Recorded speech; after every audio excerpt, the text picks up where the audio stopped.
Welcome back. It's episode 7 of Self Build and Renovation Live. We're back up on the mezzanine here. My favourite location, I have to say, for the here at the National Self Build and Renovation Centre in Swindon. I do pre-warn you, by the way, if you hear noises and beeps, this is a live, living, breathing site that we're on right now, where they're getting ready for the big National Self Build and Renovation show that is from next Friday through to the Sunday. So bear with us if there's the noises. Hopefully it'll be okay. My name is Chris Dawes from Visual PR. We've got a full house. Straight away, my co-host, I'm going to call you this time. I've been promoted, have I? You have, mate. Yeah, absolutely. Nick Wan, obviously the Sustainability Manager. Yep, that's right. Yeah. Thanks for having me back, Chris. It's good. You missed the last one. You were away, I think, from memory. That's right, yeah. I dared to go on holiday, but everyone did a great job talking about employee ownership on the last one. We did. It was a good one, that one. I enjoyed that one a lot. Also, we've got some very special guests here. You'll see the names up on the screen. Delighted to say that we've got Clive Spencer, who is a self-builder. I think that's the best title to give you, really. Definitely the best title, yes. Yeah, absolutely. Where we're going to actually get to understand it from a real perspective. And we're going to protect ourselves for people that are going to do this, where we've got Rosie Farmilo. Correct, yeah. I pronounced that right. I should have checked that before. Who is Trusted Traders, a part of which we'll go into more this detail in a moment. So welcome. Thank you. Because people need to be protected when they're looking to do all these things. Absolutely. I can see the nod from Clive as well, from experience going, yes, you do. So welcome, everybody.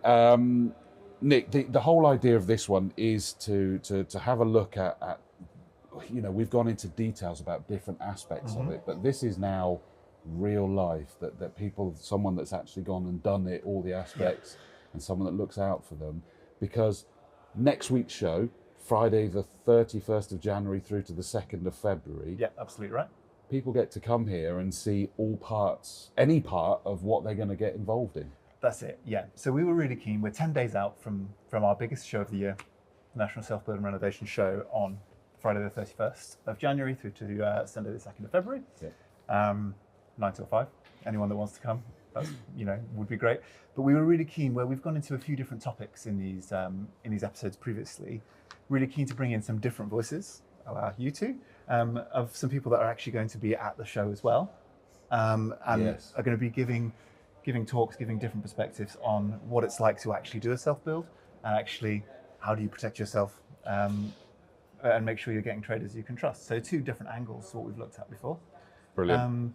Could I do a little bit of a pitch of Please what the show is? Which incidentally, I just want to say, down at the bottom there on the screen, you'll see that is the website address to go to, nsbrc.co.uk/what's-on / the National Self Build Renovation Show, or just go to events on the website and you'll see that. So there you go. We've promoted it as well, mate. Thanks very much. So before I defer to you two, I guess I'd just like to give a bit of an overview of what is the show for anyone that's new to the National Self Build and Renovation Centre, and why would you want to come along? And then I'll defer to you two to kind of talk about probably the more in-depth, more interesting bits that people are maybe here to listen to. So the show is a 3-day event that you can come along to for free, as long as you book your tickets in advance on the link that we've included. £12 on the day, so why not book now? And that can be 1, 2, or 3 days that you come here. Yeah, absolutely. And I think people often come for one day and think, oh, actually, I need to book for tomorrow now. I want to, try and absorb some more information here. But really, why would you want to come? It's if you're interested in doing a self-build, a renovation, a retrofit, any kind of home improvement, a custom build, any of the above, the NSBRC really is a one-stop shop for all your needs.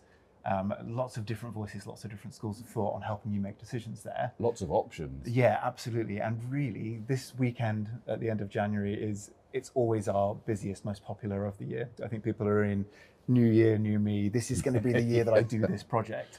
So it's really seeing the centre at its absolute best. But the fact that we are also here throughout the year, 6 days a week, it can be, if you haven't been before, it can be your introduction to us, and you can come back and speak to us and our partners whenever you want, really. So that's great. But in terms of what's actually here, we'll have 2 theatres on the day, which have packed agendas of some amazing speakers and really, really diverse in terms of what they cover, 2 of which are here today. And really that is going to cover anything through from finding a plot, getting planning permission, funding your project, designing your build, thinking about what type of building system do you want to use. And actually, if you're interested in that, we did a great episode 2 weeks ago, Battle of the Building Systems, looking at the pros and cons. We were troublemakers, weren't we? Well, you were. But then thinking about, okay, well, how does that relate to types of foundations, roofing, windows, doors? How do I make my build sustainable? How do I make it affordable? Whatever matters to you. How do you make it beautiful? You know, so whether you're thinking about finishes, whether you're thinking about renewable kind of tech, and whatever it is you're interested in. When we do the Wander, of which we'll do next Friday, we'll be with the roaming cam. The big thing that's always stood out to me is that you'll also get to see things that you possibly haven't thought of, didn't even know you had to think of, but you kind of go, oh wow, that's an option. It's really good to come along with an idea of what do you want to get out of your visit. Absolutely. And maybe have a list of the things that, I would really like to try and learn about these things, but I can guarantee you'll come away with a longer list also of the things you didn't know you didn't know. Yes. So that's why it's really valuable that we're here anytime you want to come back. There's some amazing tech here. Because if you do try and do it all in one day, your head's probably going to explode. But it's a great starting point. I would also just like to shout out that we've got, beyond our speakers in the two theatres, we've got our trade village, which you can see behind me, where we've got over 200 different partner companies who will be exhibiting here, and experts on all sorts of things that I mentioned, and are going to be able to help you with any of that, really. What's on my list to not forget talking about? I don't want to forget talking about our parking is free. You will not be stung with a parking cost when you get here. We have plenty of parking. Yeah. So your visit truly is free. The only thing you might want to pay for is go and get a drink in our coffee house, and also you can buy food there for lunch as well. And the other thing you might want to pay for is we do have EV chargers as well. So if you've got an electric vehicle, we've got somewhere you can plug in if you'd like to do that. That's probably the end of my pitch. So let's get on with the episode, I guess. Well, absolutely. And I mean, what I did love, Clive, is watching you nodding in recognition of, the things that Nick was saying that was here. Yes. Because you've been to the shows and the courses multiple times. Indeed, yes. And I would say that it was one of the most useful aspects in the lead up and actually during our build as well. Really? Yes, yeah.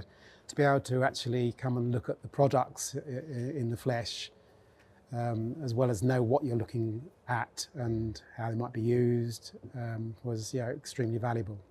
Brilliant. Well, if I can just make sure I now position yourself, because obviously you're going to be speaking, and it's not just a self-build case study, but it's a passive house case study as well. Indeed, yeah. As I understand it, your situation was, it was a dilapidated bungalow beyond repair. Yep.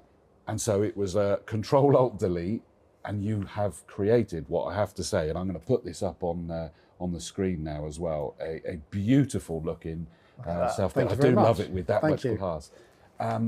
Speak to us about, and apologies, Nick, I'm probably doing this out of order, but I think it makes sense now, is where did, first of all, the motivation to do a self-build and the confidence to do a self-build come from?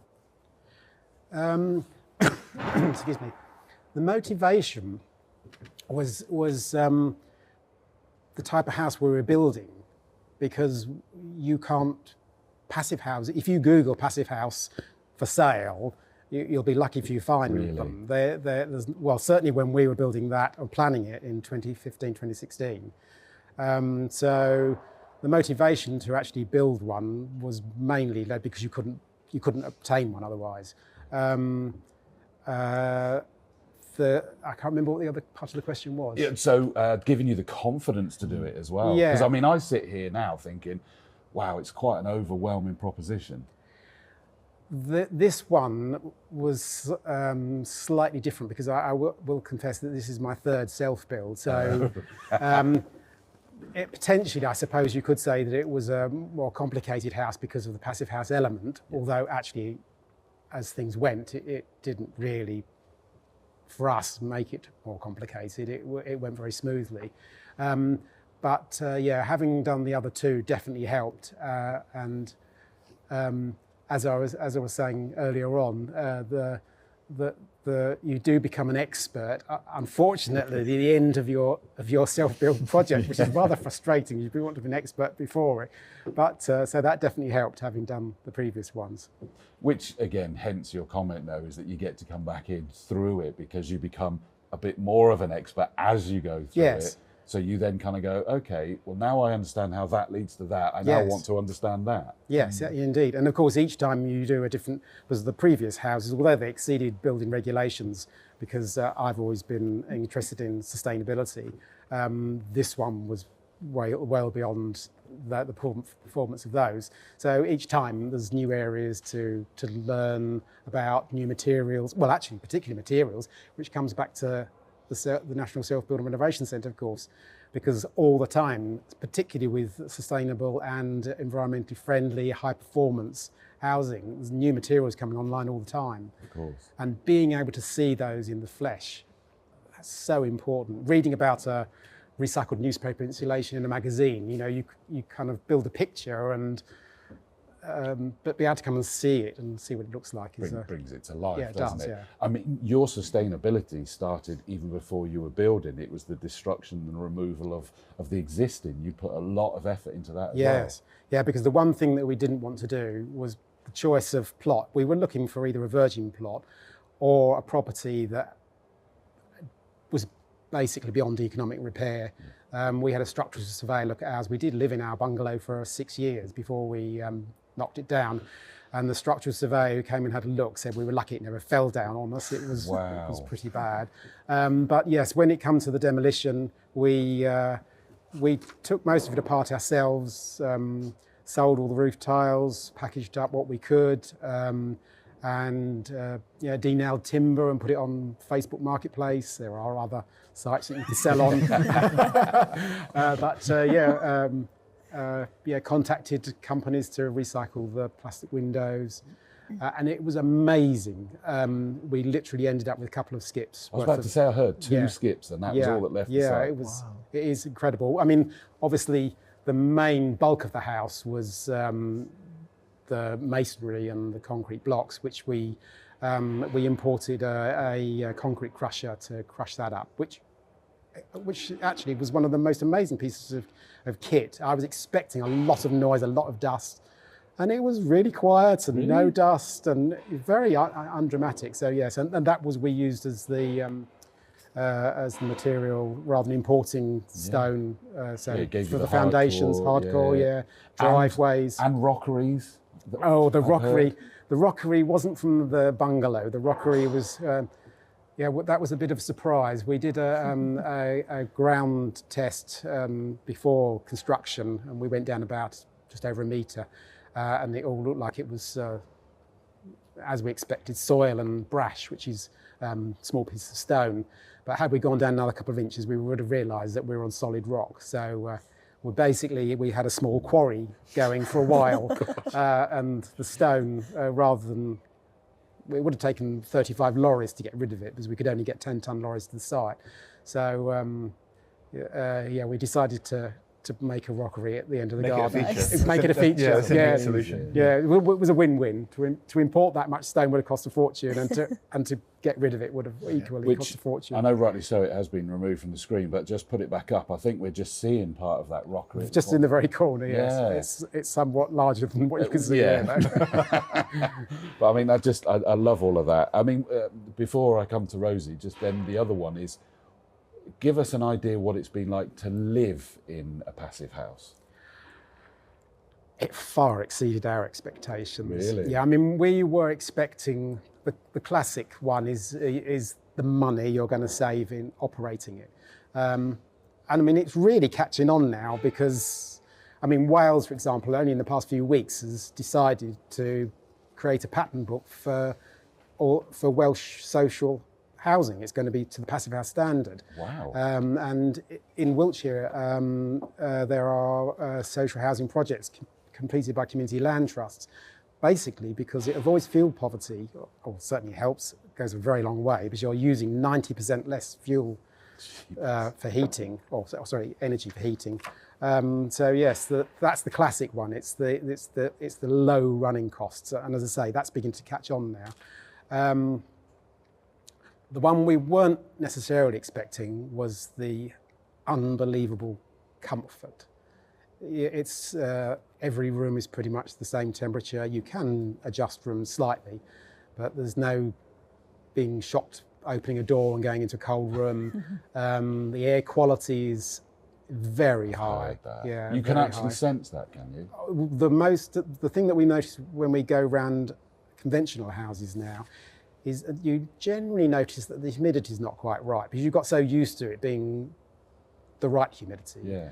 that you do often notice you notice stale air and if the humidity is not right, it's all sorted out for you in a passive house, which is wonderful. I keep getting told to stop obsessing about the reduction in the need to dust as well, because that goes down a lot, doesn't it? As well? All the air is filtered. It's actually pollen free. So if you're Yes, another of benefit, course. if you're a hay fever sufferer and you have the right filters fitted, I mean, obviously it will depend on the MVHR you have, and there are, like most things, there's different standards. But yes, pollen filtering is a common. It does sound. We've got to think of one of these in the future. We're as going to well. build one, aren't we? Yeah, absolutely, absolutely. What I would, I'm definitely going to come back to you in a minute, because I also want to pick up on the fact that you, I'm going to say broke the rules because I'm a troublemaker. It's not broke the rules, but as in you went against the grade, because one of the things they tend to do is get you to reduce your glazing, and you went, well, no, we've got these beautiful views. So I want to leave us with that cliffhanger in a moment, that we're also going to come back to that part, because I love the fact that it isn't that you are railroaded down one direction, you've still got that flexibility. So I do love that. But I really do want to bring in Rosie, because apologies, Rosie, you've been sat there patiently. Great to hear about it. I want to hear more. The first thing I want to do, and I said I was going to throw this one at you, is that I think of you as Which everybody knows that name, but you're an offshoot of that, or you're an arm of that, which is Trusted Traders. That's right. What's the difference? Of course, yeah. So Which, as everyone knows, is UK's consumer organisation. So you recognise Which Best Buy or Which cheapest supermarket, everyone knows those logos. And with Which Trusted Traders, that was developed because we could see this kind of gap in the market where customers were just getting ripped off by rogue traders or cowboy traders, and it was causing such huge issues. You know, people wiped out of life savings, or perhaps not getting the jobs done to the standard that they were expecting. And so Which stepped into that market in order to help reduce that consumer detriment. So we're not a lead generation platform.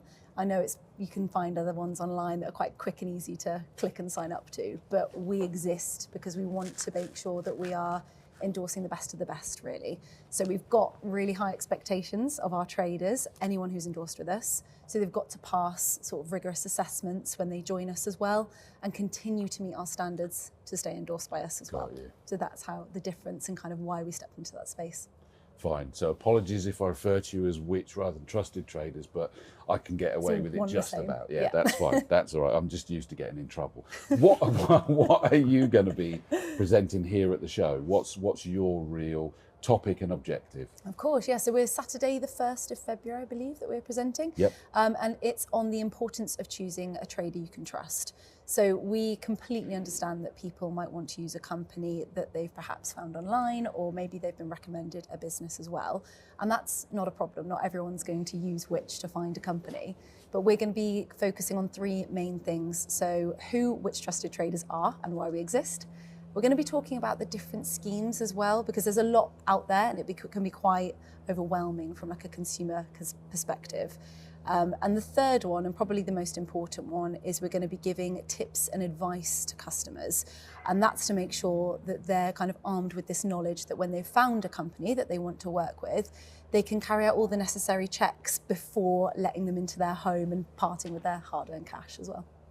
Brilliant. So it's to empower people to feel a lot more relaxed. And I mean, Clive, we were touching on, and I'm not going to take you down a rabbit hole here and get you in trouble here, but just to briefly touch on the fact that you felt that this was important, because even when you're trying to go to passive house standards, there's what's the buzz phrase that made you run a mile? Passive house principles. Yes, if people start talking about passive house principles, there are rabbit holes that start appearing. Yeah. Even though you think, oh, well, great, I'm going to this. So you need to be, you know, these bodies in place to sort of protect us going through. I say us, I'm not doing one yet, but I'm going to roll myself into that one. Doing these projects is that we need to know that they are up to a certain standard. Yeah, well, that's the key word. yes, the Passive House standard is one thing. Working to the principles of it is something else. Yes. And of course, there's so many new pieces of equipment, new working practices that are coming in. You know, I mean, I'm sure none of the majority of them, by far the majority, won't be done maliciously. It's possibly just by lack of experience or lack of adequate training. You know, so. But yes, there are rabbit holes out there. Yeah, absolutely. Well, Rosie, how does Trusted Trader work from a user perspective? Now, I know that this question really came from you. Is that from the, say, Clive's perspective or from the trade people's perspective? I think from Clive's perspective, really. Yeah. So how does that experience work? Absolutely. So you don't have to be a Which member to use Which Trusted Traders. It's completely free of charge as well. So you can go online and you can search for the sector that you need. So let's say, for example, you're having your roof done. You pop in roofers and the area, so Swindon maybe, and you want to search for those, and it will generate all the traders within that area, and it will show by either review rating, you could do it by that, or closest distance as well. People can call and email us as well, and we're happy to help. But we always recommend that customers sort of contact at least 3 traders to get a really kind of good comparison of quotes. Once they've found someone that they want to go with, obviously they can be safe in the knowledge that Which have carried out all of our checks and they've gone and they've done the work. We always encourage customers to then leave a review for the work that they've done, because that's really nice, isn't it, to get a bit of feedback for the trader. But leaving a review is something that we're really proud of as well within Which, because the review process is something that we have worked on tirelessly. So we can now say that all of our reviews are 100% moderated. We've done this for quite some time now. So essentially we're checking that these customers have actually liaised with the trader, had that job carried out, which is more can be said for, say, if you go on Google and you might Google a business and read their reviews, it'll actually say that the reviews aren't verified. Yeah. And so when customers use a Which Trusted Trader, they can be confident everything they're reading on there is the full picture. It doesn't even make it there unless it's verified. You got it, exactly that. And positive and negative, we want everyone to be aware that the trader is providing that good service. Obviously you're talking about the traders themselves have got all these standards to meet up to, and you mentioned they've got to adhere to it, so they've got to achieve it in the first place, in effect. How often are they checked, if you will? Yeah, great question. So in order to join us, there is quite a stringent process. So we've got to make sure that they're eligible, first of all, which involves things like financial health checks, checking in the public domain as well to make sure that there's nothing that could be a potential rep risk to Which, but also making sure that there's nothing worrying out there for consumers as well. We'll then get them booked in with our trading standards professionals, so they have an assessment done. So depending what sector they're in, that could be either a telephone call, a video call, or face-to-face. And that's great. That's where we really get to lift the lid on the operational side of things, kind of like an MOT, if you like. And they'll check everything from making sure they're providing invoices and quotes to customers, complaints policies maybe, like how they handle complaints. And from that assessment, they'll then get given a report. So that report will show them the actions they'll need to complete in order to join our scheme. Whilst they're doing that as well, we're also contacting their customers to make sure that they are who they say they are, and they do what they say they're doing, to really make sure that we are endorsing the best of the best. Once they have completed those actions and everything's looking great, that's when we can sign them up to give them the license to use our logo. They get their profile page with us, and they sign up to our code of conduct as well. But then following that, from your question of how often, it's every year. Wow. Yeah, so we carry out annual checks, and the team doing a fantastic job. So we're looking at things like making sure their insurance is still valid and in date. We want to be making sure that if anything's sort of on our radar, that we've discussed that with the traders as well, just because we want to make sure that they're still compliant and living up to our standards too. Clive, just the peace of mind is massive from someone who's been through the projects more than once. Yes, I can imagine. It's a very reassuring thing to know that the company has been vetted to that extent. Because you're Well, engaging with a lot of different organisations, aren't you? And of course, it's the volume of money that you're dealing with. You know, it's not a few thousand. If you're undertaking a self-build project, it's going to be hundreds of thousands. In fact, it's almost certainly going to be all your life savings and everything else included. It's likely to be the biggest project you ever do, isn't it? Well, it will undoubtedly, yeah. Until you decide to do another one, but that's a different story. Until the next one. Yeah, exactly. I mean, it just sounds like it's not just a luxury; it's a must-have. So, and apologies, I'm going to get you to repeat this, but I think in context of what you've just said as well, from the consumer's perspective, you don't need to be a member to be able to see those. Absolutely, that's it. So I don't know if any of you are Which members or not, but any one of us could just log on today and, not even log on, just pull up the website and just go from there. So completely free. And it's worth noting as well, I know I've just spoken about the assessment process, but it's something mad like 40% of businesses that actually apply with us don't get endorsed, which sounds like a strange stat to brag about, but it is just worth. Shows how tight it is. Exactly that. If we can't confidently, hand on heart, say we can endorse this business, then we won't do. But what we do is encourage consumers that if they perhaps know of a company or maybe they've used a business that they think is worthy of a Which recommendation, they can refer them to us. We'll still carry out our checks, but there is like a nice voucher for consumers to say a little thank you if they refer a company to us as well and they get endorsed. And it sounds to me like it's not a one and done. You know, they fail to do it, they will have a list that go, this is the reason why. If you can work on that, we'll give you another look. Absolutely, yeah. So we can encourage businesses to reapply in the future, but in order to get endorsed by us and use our logo, they've got to make sure that they're living up to our standards first of all. I don't know whether to ask this because I don't know the answer up front. We're going to ask it anyway. We've said it's great that we can go and look without being a member, but is there a benefit to becoming a member? Absolutely, yeah. So if you owned a business, no matter what size, so we've got sole traders all the way up to national franchises. When you join us, you of course get the Which Trusted Traders logo. Everyone recognises that logo anyway. It's associated with Which, so you immediately get that sort of reputation as being trustworthy and reliable. You get the profile page with us, so again, you're searchable for consumers. You also get access to alternative dispute resolution service. So that is an amazing independent third party where if you get a complaint from a consumer and perhaps you can't resolve it one-on-one, you've got that to fall back on as well. And we provide relevant trade and sector updates regularly too, because we want to be supporting businesses as much as we're supporting customers too. Huge.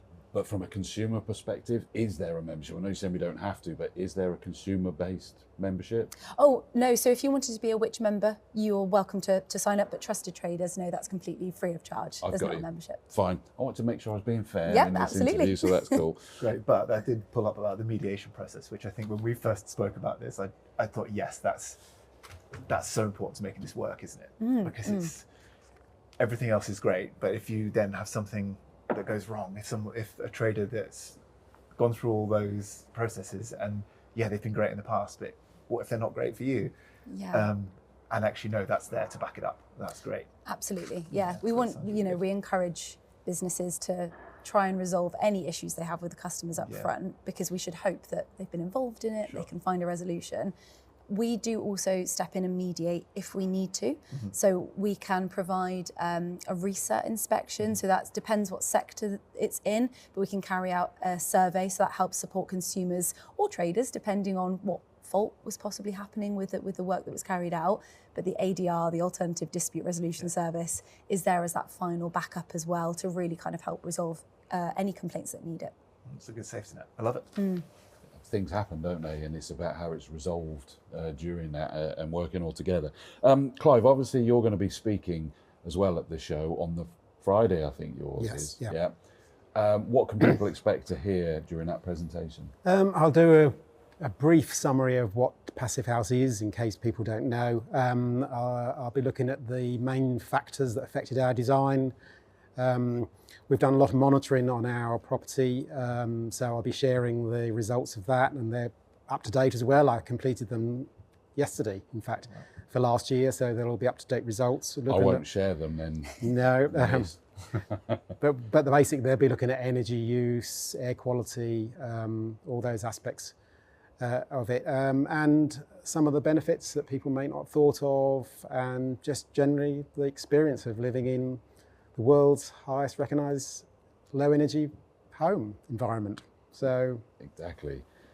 And now I'm going to go back to what I sort of positioned earlier, because we saw the photo of it. It's one of those lovely sort of with a lot of glazing, and I do love that.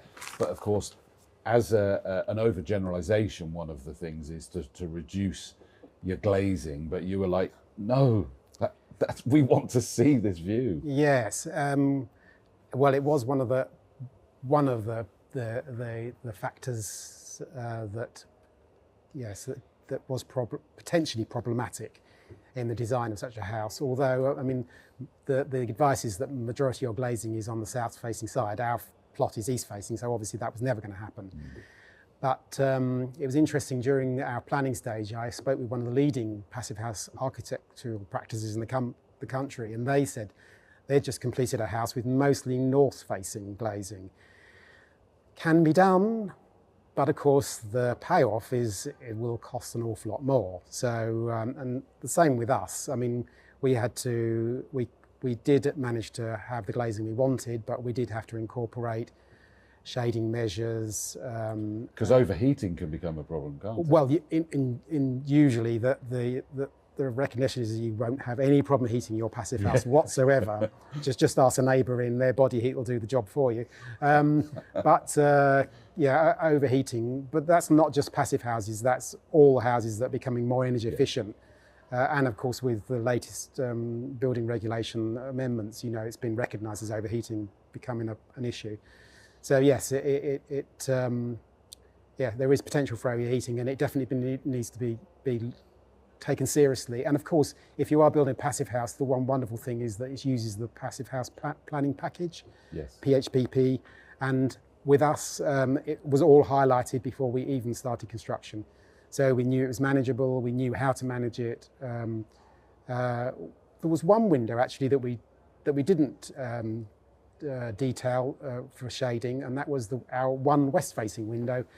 And we subsequently have used natural foliage to shade that, deciduous trees, which has worked well. So yeah, there was ways and means of working around it. And that was the key point, the PHPP, did I put enough P's in that? Yeah, you did, yeah. Is that it gave you that indication, and you said, well, okay, but we actually want this, but it still gives you the signpost of how to get to where you want to get, and this, you know, pretty cool active shading, I think. We've well, I mean, our active shading was external shutters, external blinds. Okay. Because our windows are east facing, unfortunately, the sun starts off on the horizon, and it's an awful long way before it gets above any physical shading.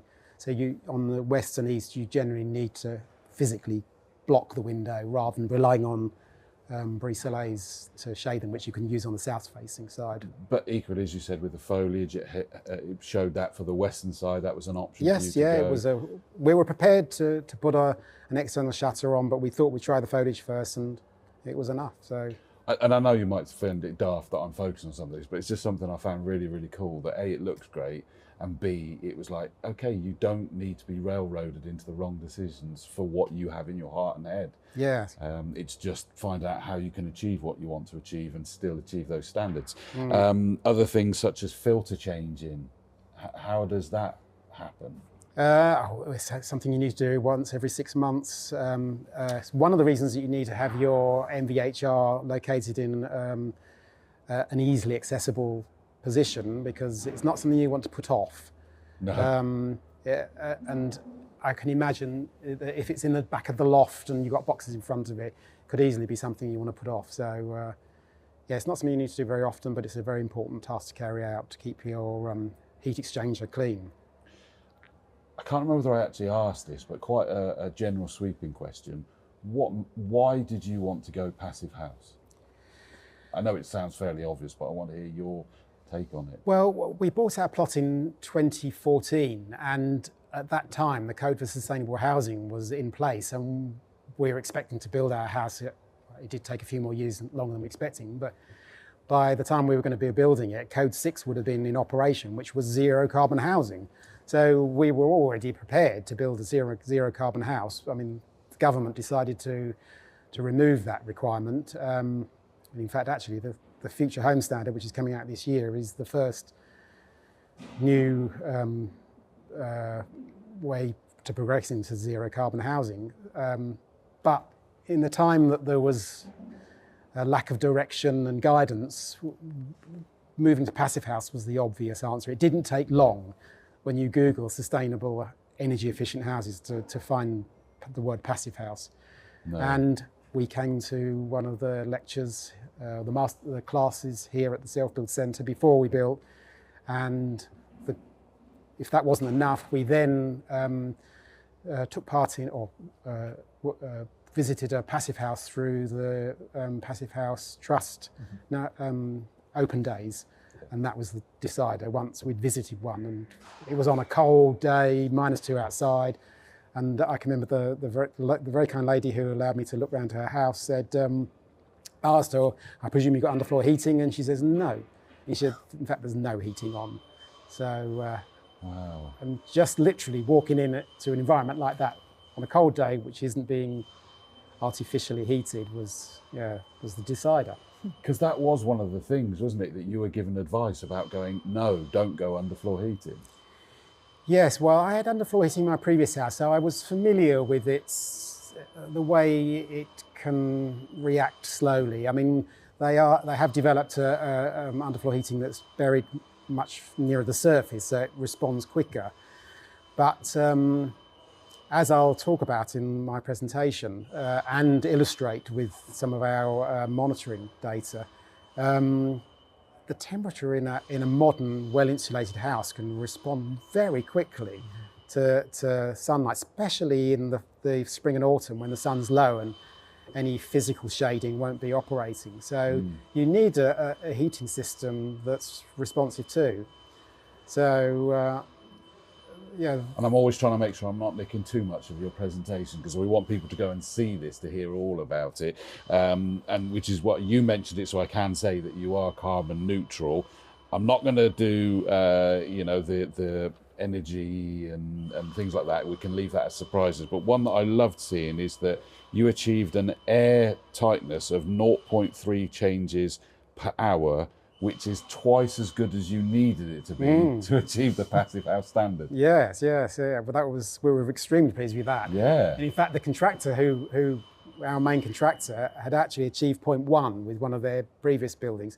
And we do suspect that we could have had an even higher rating, because unfortunately we forgot to put the keys in the keyholes. So we actually had open, and of course, one statistic. After all that work. Yeah, one statistic that was in one of the passive house workshops that I attended here was something that was so good and really interesting that at the time, we're going back a few years, building regs have changed their air tightness from 10, which was at the time, down to 8. But when they were at 10, that's like having a hole about the size of a cash machine in your house all the time, open to the outside. A passive house is about the size of a credit card. So when you think of the size of a few keyholes, that's a significant factor. So adds up. Although that's what it's going to be like day to day. So actually, maybe you've done a fairer test for what your real life experience is like. Yeah, that's true, actually, Nick. Yeah, that's probably true. You just made them feel better now. Yeah, I can see it in your face. But I also do understand. Yeah, you want that data to look as I think for a construction team, it's a really important thing, the air test, because it actually gives them an indication of basically how good a job they've made of it. So I think it's an important statistic. I like that. And of course, it's very important for passive house, because you need to get that down below 0.6. Yes, yeah, absolutely. Can I just add really quickly, if there's anything about any of the terminology being used, talking about passive house, talking about MVHR, anything that we've talked about, a couple of our previous episodes go into a bit more depth on some of that stuff, don't they? They do. So we have a passive house episode, which is all about what is passive house, what is the passive house trust, why do you want to know these things? We also have a previous episode about heat and energy, which will touch on some of those solutions, including MVHR. Yeah. So rather than us going over old ground. And let the show people will be able to answer that. And thirdly, drop an email to marketing at nsbrc.co.uk, Yep. I was told. Any Just of to our drop social you channels, and the team anywhere, into really. it. But yeah, I've been told that they can ask you the questions. And I was going to come to you quickly, Nick, is that Clive's not the only case study that's going to be No, so presented. there's on each day of the show, so the Friday, Saturday, Sunday. So I'm just going to repeat because we're about halfway through now. So Friday the 31st of January through to Sunday the 2nd of February, if anyone's tuned in since I said that last. We've got the link again Yeah, on the screen. There we go. At the National Self Build Renovation Show, each day we will have presenters who are a real life case study, a homeowner who has done a self build or a project of their own. So Clive has obviously spoken about his, but I just wanted to give a little of airtime to the other two as well, which are going to be brilliant. So we actually have a retrofit case study, which will be really interesting. So this is a 1960s chalet bungalow, which is quite local to the area actually as well, which has been retrofitted. So you also know from previous episodes that retrofit is close to my heart. Yep.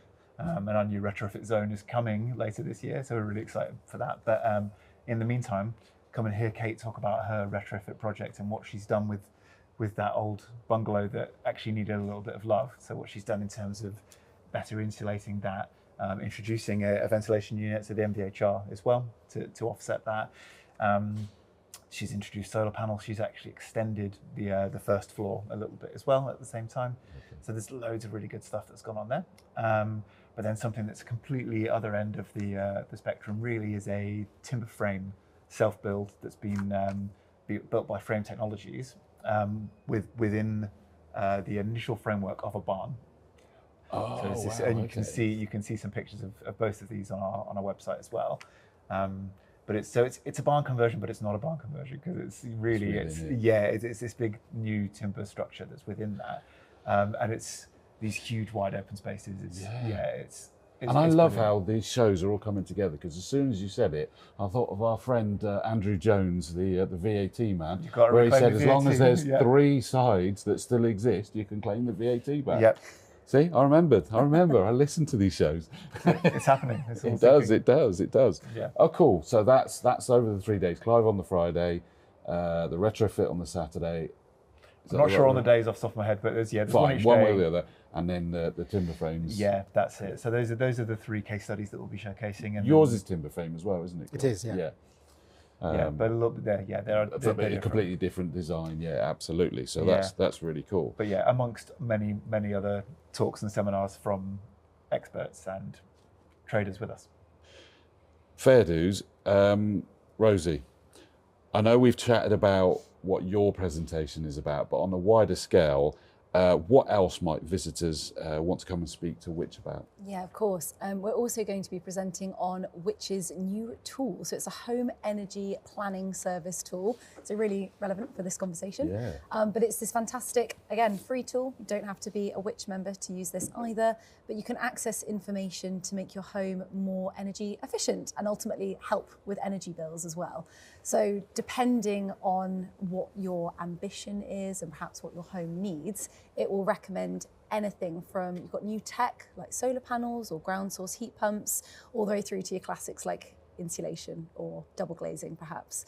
But it will depend what you're after. But I had a play on it when it was last launched and it was really, really great. So we'll be having that at our stand as well whilst we're here. Oh, fabulous. Okay, so definitely go and have a chat with you guys about that as well. Clive, I know you're an advocate of coming to these shows. I think I've got a note that you came at least 10 times, but not just to the shows. To be fair, I think that was here at least 10 times. Yeah, there's workshops and various other things as well. And you do recommend going and attending those, don't you? Because they for really sure, include in areas that you hadn't even thought about doing and whatever else. Yeah. Well, I can remember my school motto, and I'd never thought I'd be quoting it at this stage in life. I really didn't.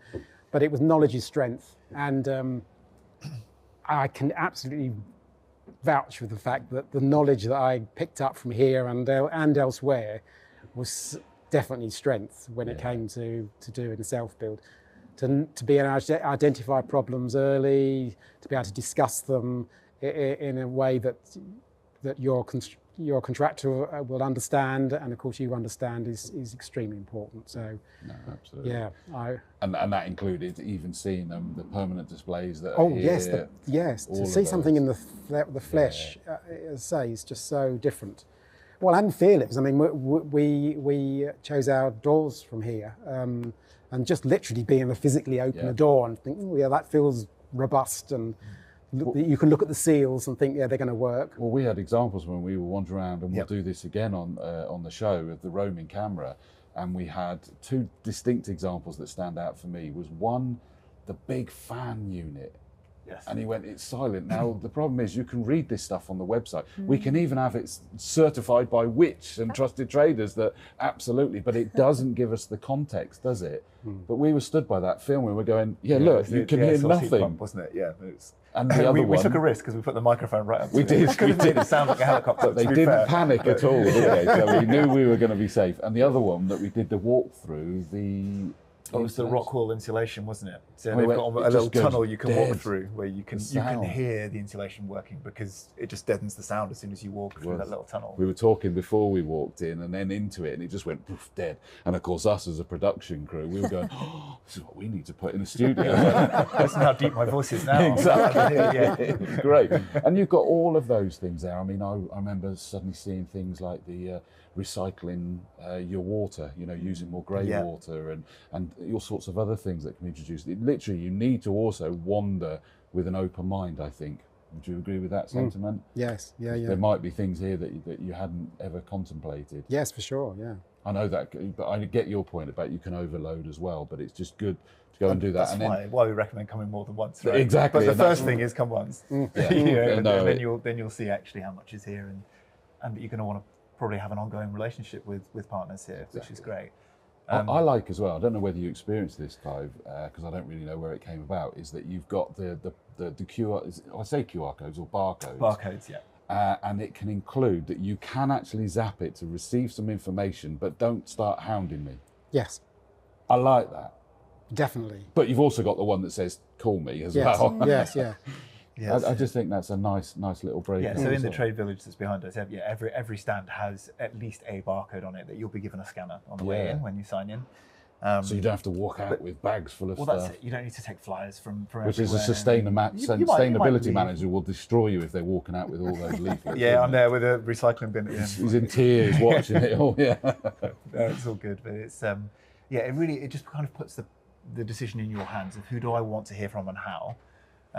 So actually, there might be on some of the stands, there'll be multiple barcodes on some of them saying, give me a call about this, send me a brochure about this. So they'll vary, and it really just puts the decision in your hands as the consumer. absolutely. Now, I know I've touched on it. The plan is, as well as everything that's here, the full schedule of the presentations, you can have a look at those, decide, make a plan which ones you want to go to. We've got the one-to-ones just down below us here that you can arrange those, plus wander around and see everything. Now, we are also wandering, aren't we? So this is the main event, right? Yeah, absolutely. Of course it is. We're wandering, I think we're aiming for 4 times, aren't we? We're going to take a wander. Throughout the first day of the show. So for anyone that's here, I guess it's one perspective. For anyone that can't join us, this is your access point to come and engage with the show, right? So through any of our social channels, wherever you're watching this video, so whether that's YouTube, Facebook, LinkedIn, if I'm lucky enough that this bit gets put into a clip, you might be on other channels, but No pressure, Tom. Yeah, that's it. But anywhere that you, thanks, Tom. Feedback received. But anywhere that you may want to join us through any of those social channels, you can watch as we're interacting with some of our partners and wandering around the show on the day. Yeah. If you're here as a visitor and you would like to come and have a chat with us on camera, we would love that. Yeah. And it would be great to hear how's your day going, basically, and just bring everybody in that can't necessarily be here. Exactly. So no shying away when we come at your stand, for example, Definitely with the not. camera and mic. But yeah, I'm hoping that we'll get some visitors and get, what are they doing, what they're up to. And I think, equally for those that are still going, should we go this weekend? It gives a nice insight that goes, yes. Yeah, look how good this show was that I missed yesterday. Let's go. Yeah, exactly. So that's it. But I think the other thing you touched on there, moving on from our broadcast, sorry, I know I said it was the main event, but you did touch on the one-to-ones that are going to be going on with experts as well. Yeah. So there are 20-minute one-to-ones that you can book with the majority of our experts who are giving presentations. And there's a whole booking desk, so isn't there? yeah, at the front? so that's it. Yeah, so you'll go and see Casey or Claire on the booking desk on those days. You might see me there on Saturday and Sunday as well. So come and say hi. But if you want to book a 20-minute one-to-one with anyone that you've either seen their presentation or not, but we would usually recommend go and see the presentation and then get the personalised version afterwards. Go and hear what they have to say, and then go and say, oh, here's my project. Do you Discuss. need to know who that one-to-one's going to be, or is there a list of people? No, that so you have can one-to-ones book with? them on the day. So you can only book them on the day. So they won't be all They're not booked all ahead of booked time. up, yeah. So arrive early, come and get your bookings in. But whoever's on that booking desk will help you kind of schedule around, oh, I don't want to miss this talk at this time or this talk at this time. Or any of the tours or educational exhibits as well. So try and plan your day out around what it is you don't want to miss. Sounds But good. wherever you've got gaps, you can try and match those up with some of those experts and have a 20-minute one-to-one conversation all about your project. Pressure now on our guests for the final time. Clive, and any single piece of advice you'd give for someone coming to the show this week, next weekend? Oh, wear some comfy shoes, but you'll be rushing round, because I have to say, when Nick said choose what you want to do, I can remember that there were so many things I wanted to do so close to each other. There was lots of rushing round. Just relax into it and bring a notebook. Yeah, plan sounds like a good one to do Yes. from what you said then as Yes. well. Yes. Did you tend to get it all into one day, or did you sort of like come back a couple I think I of days? mostly came on the one day. So But it is doable. it is doable, but I do remember there was often conflicts and there was lots of Yeah. rushing around. Yeah, actually, that would be my advice. If you can study what's on before you come, that's really handy. Yeah. Because there will be things that resonate with you. You know, yes, we really want to hear about mechanical ventilation, heat recovery, or so. Yes, if you get chance to look at the schedule before you come along. Yeah, that's it. And where we've got our two different stages, there will sometimes be two different theatres. I'm getting really into festival mode, calling them stages, aren't I? Yeah. But there will be conflicts between those sometimes, and you have to decide which one do you want to go to. So that's actually where, if you are to come on multiple days, some of those are Some of them repeated on the other days. Not all of them, but No, some are. but some will be repeated, and some will have a different one of our partners giving a similar presentation. So again, you might want to go to each of those because you want to hear the different perspectives. Yeah.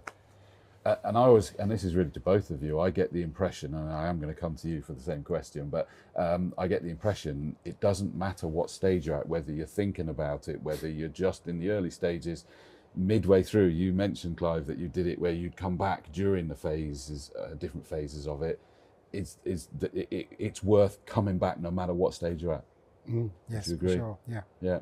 And Rosie, yourself then, what's a piece of advice that you'd give to people coming along? And yes, that includes come to Wix's stand. Absolutely, that was going to be my number one. But I also think, just to follow on from what Clive's saying, come with an open mind. We are going to be helping educate consumers about how they can carry out checks for businesses, even if they don't want to use Which. We understand that, that's not a problem. We want to be making sure that they can make the best decisions out there. So yeah, come with an open mind and maybe comfy shoes as well. Yeah, sounds good to me.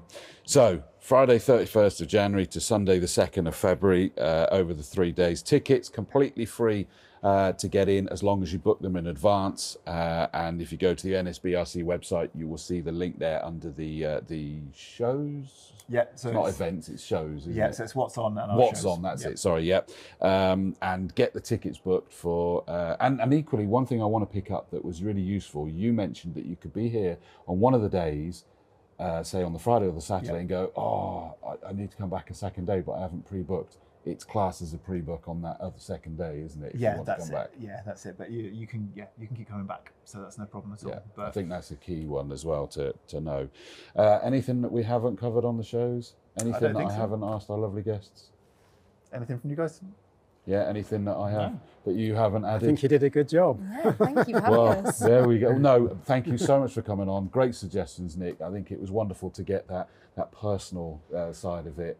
Thank you to guys. understand the Appreciate it. story. You're welcome. Very much appreciated. Well, thank you very much for joining us, and I hope you have a wonderful time at the show from the 31st of January through to the 2nd of February, and I hope you get everything out of it you want to, and that your projects either start, continue, or finish how you want them to. But from us here on Self Build and Renovation Live, we'll see you again very soon. Cheers.